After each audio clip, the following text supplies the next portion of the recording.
Hi, I'm Ava Kuredjian. I'm WPR's music producer.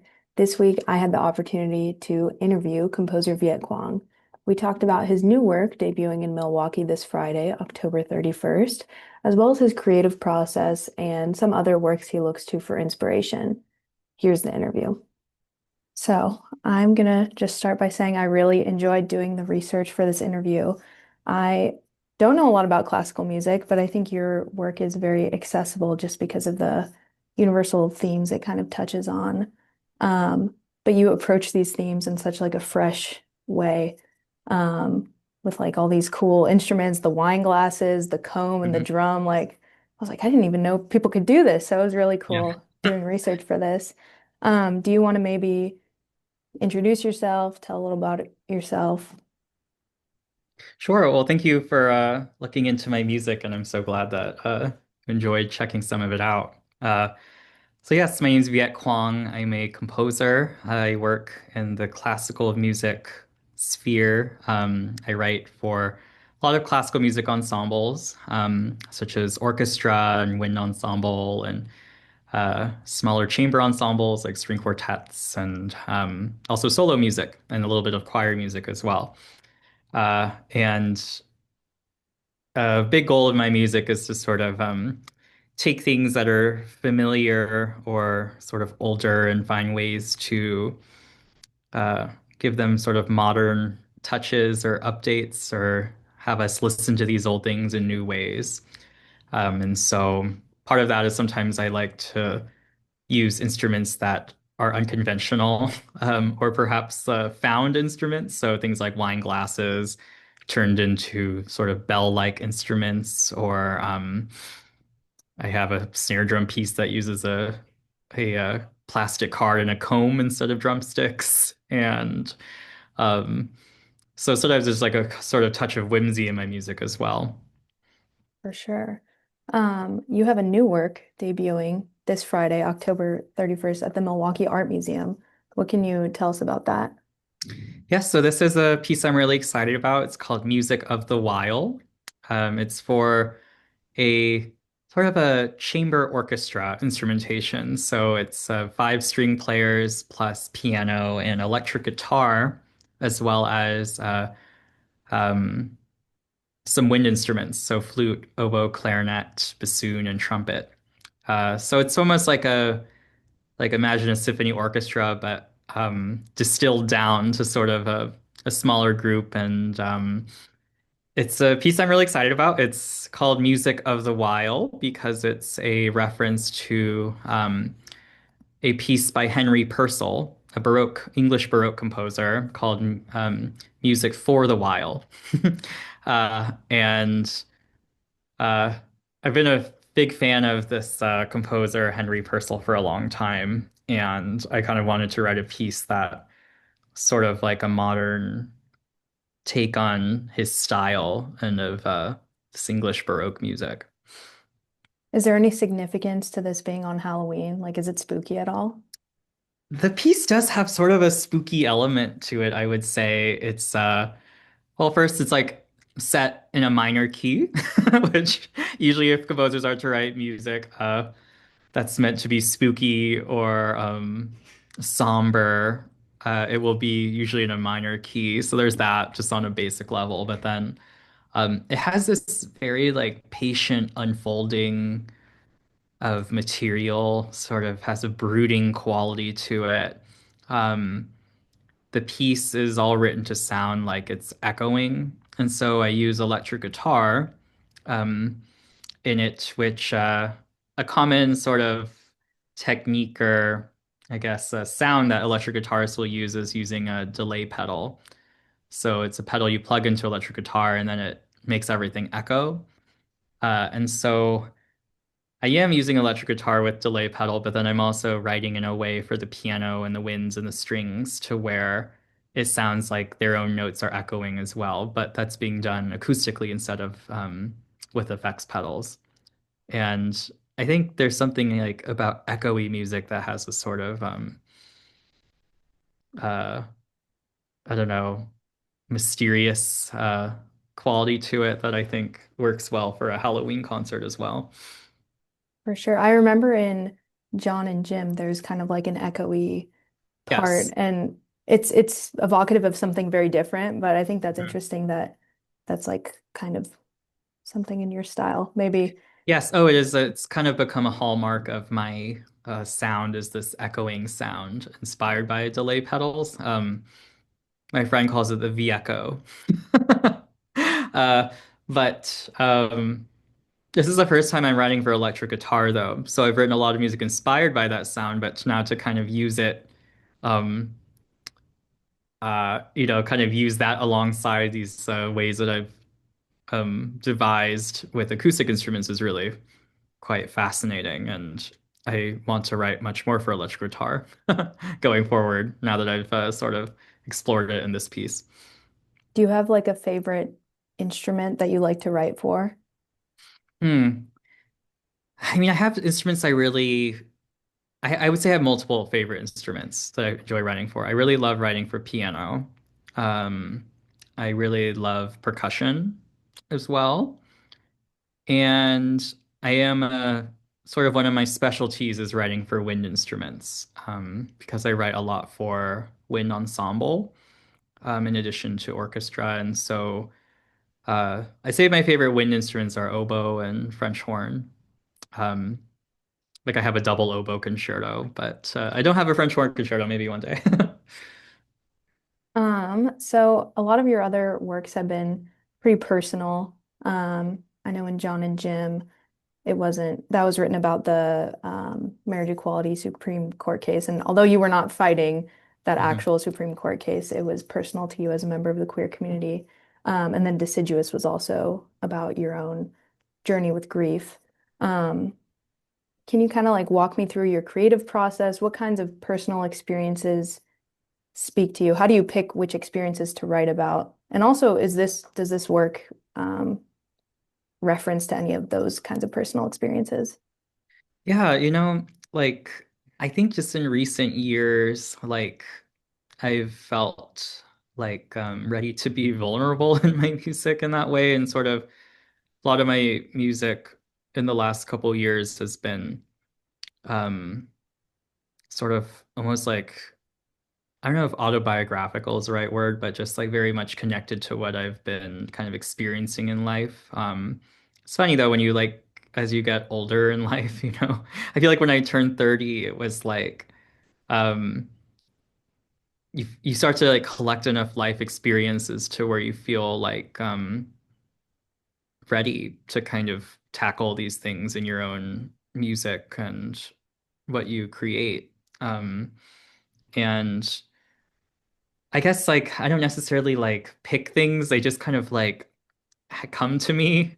Um, and sometimes it's like using pieces as a way to kind of heal from things or to confront things that you've been uh, afraid of dealing with. And so like a piece like Deciduous, it was kind of written in this difficult time where I was very stuck creatively after my father passed away.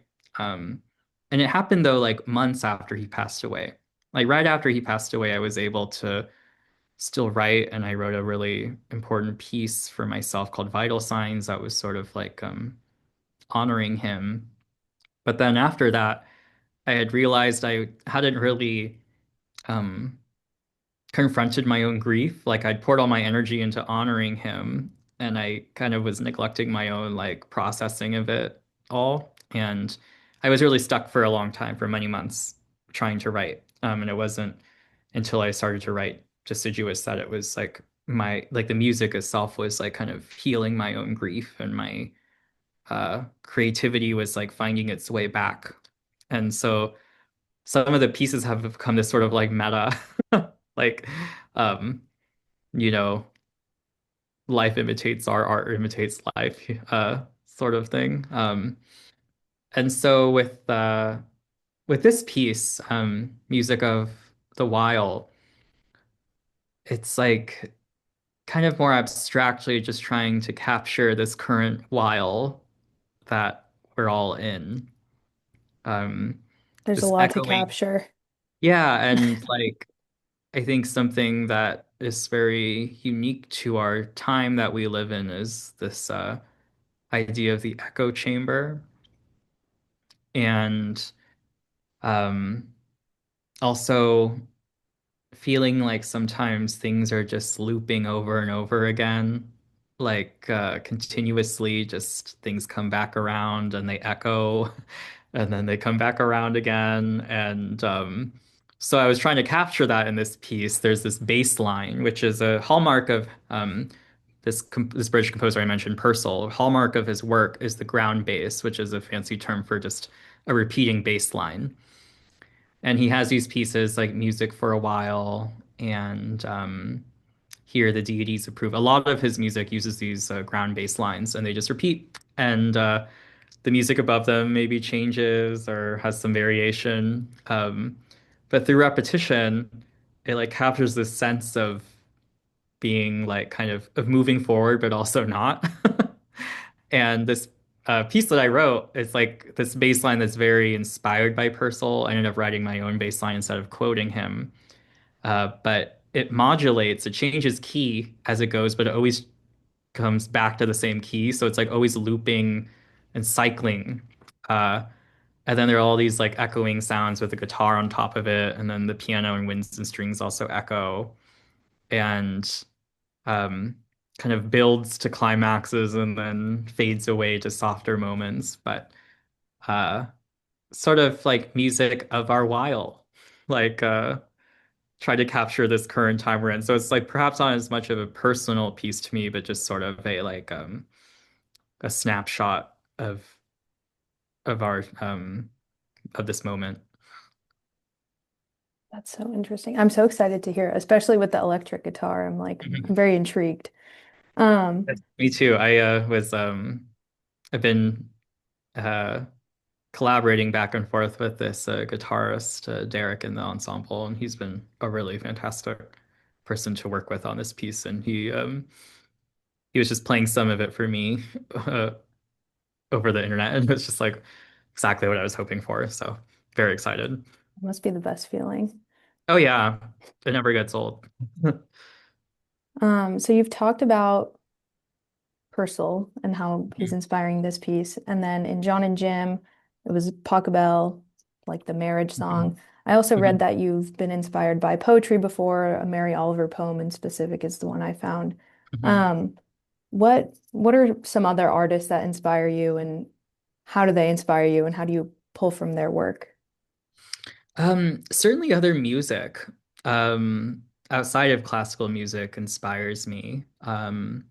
So I have a piece called Second Nature that's very inspired by house music. I have a movement from my percussion quartet concerto that's inspired by 90s drum and bass music. Um, and a lot of my music uses these sort of like pop chord progressions, but done in a sort of obviously like in the context of a classical music ensemble that so like simple harmonies but very intricate textures in the way that pop music oftentimes uses simple harmonies but really amazing production around them. And uh, so pop music and electronic music, dance music is inspiring to me. There is a moment in this piece that you'll hear this week where a drum set kicks in. So something Purcell did not do. Drum set did not exist back then. Um, and so that visual art is very inspiring to me. Um, all sorts of visual art. But like I grew up like my parents had all these prints of like impressionist painters in our house. So like above the piano there's this little like uh print of Degas ballerinas and it had these like really 80s like lacquered like Monet uh you know I guess not reproductions but just sort of like a Monet that's on a piece of wood that's like been lacquered over to be really shiny because they liked that in the 80s and 90s. And so like a lot of like this like French impressionistic painting I've I love, and I think like musically it translates to my music this sort of like blurry, um, echoey, what we call like a wet acoustic is something that's sort of a hallmark of my music as well. Um, and I have a lot of pieces kind of inspired by Picasso's line drawings, which I think are really beautiful, and they say so much with just like a single line or two, uh, which sometimes I think like simplicity is really beautiful. So yeah, lots of things kind of all inspire me, and I always say if you limit what inspires you, you limit your music. So I try to kind of be a sponge for a lot of different things. This is kind of just a fun question, but what do you like to listen to outside of classical? Like, what are your favorites? Well, there's my favorite pop artist is Lady Gaga. I'm a big fan of hers. See one of the vinyls behind me is it's a sign from Chromatica, her album before this current one. It's funny, I was talking to the guitarist. Her big latest hit, Abracadabra, has this guitar in it that I just love the sound of it. And there are moments in this piece coming up where I was like, can we like try to imitate that sound with like distortion? And I think he said it was like uh see his email he just sent me. It was like uh at first I thought it was delay. It's sort of this like warbly sound, but he says it's distortion, light distortion and tremolo. So an electric guitar is so fascinating because it's like it just sounds like a guitar if you don't have any effects on it. But like the magic of it is like um or all the some of the magic are all these effects you can put on it. So, but she's one of my favorite artists and has been for a long time. So yeah, and like all the other influences I kind of mentioned are things I listen to as well.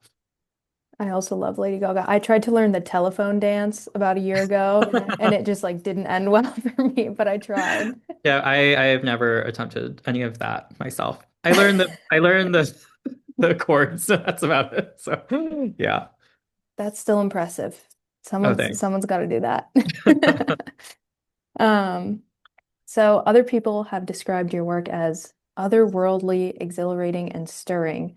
And then a couple years ago, you said that you strive for eclecticism in your work. I know you kind of touched on this in the beginning, but how would you describe your own music now? Are you still striving for eclecticism? Has your focus shifted at hmm all? Yeah, like years ago, and I feel like around the time, like right before COVID, I was really writing a lot of this like whimsical music and sort of like music that was meant to be really kind of humorous or kind of insistent on joy. And obviously, when COVID happened, a lot of us were kind of looked inward. And it was also like COVID happened when I turned 30. And so, like I said, it just kind of like as you get older, you kind of like experience more serious things in life, and COVID being one of those, but then also like experiencing like really profound loss for me kind of changed the way I thought about what music could do for me and what it could do for others. And so I think now I still there's a certain eclecticism in what I do because I write for all sorts of different ensembles. Oftentimes as a composer, people like to just because there's so many composers, we like to categorize people like, oh, this person writes for choir, this person writes for orchestra, this person's an opera composer, this person writes mostly chamber music, and so I like to do everything. So there's a certain like eclecticism in that. And obviously like having eclectic influences makes my music kind of I guess there's like a broad range of things that I like to explore in my music. But lately I am trying to say something sort of deeper in what I write. Um, so I like to try to find some sort of, I don't know, uh, so like having the personal touches in my music. It's like kind of me kind of expressing what I can't say or what I have a hard time saying in words or in program notes. Um, and uh, I say a lot of my music though is also sort of inspired by like the echo itself and the metaphors of what an echo can say and pieces that echo between each other. And I don't know if anything I'm saying is making sense, but I am trying to find like a sort of more like a deeper meaning in what I do now. Very cool. Well, those are my questions for you. I don't know if you have anything else you want to say, maybe about your debut in Milwaukee or anything else, anything about Lady Gaga, who knows? Oh, I mean, I'll just say I'm really, really excited to work with Present Music. This is like they're really an amazing organization and have commissioned so much work. And to be like a commissioned composer and their lineage of all these pieces they brought into the world is really an honor. And just want to say thank you to them and thank you to Eric who runs the ensemble. And yeah, I can't wait for you all to hear it. And this it will be my Milwaukee debut. Uh, and I'll actually be spending the next couple of weeks afterwards in Chicago as well. So I've spent a lot of time in the Midwest and just love everything that everyone does there in the contemporary music scene. So yeah, super excited. Very cool. Well, thank you.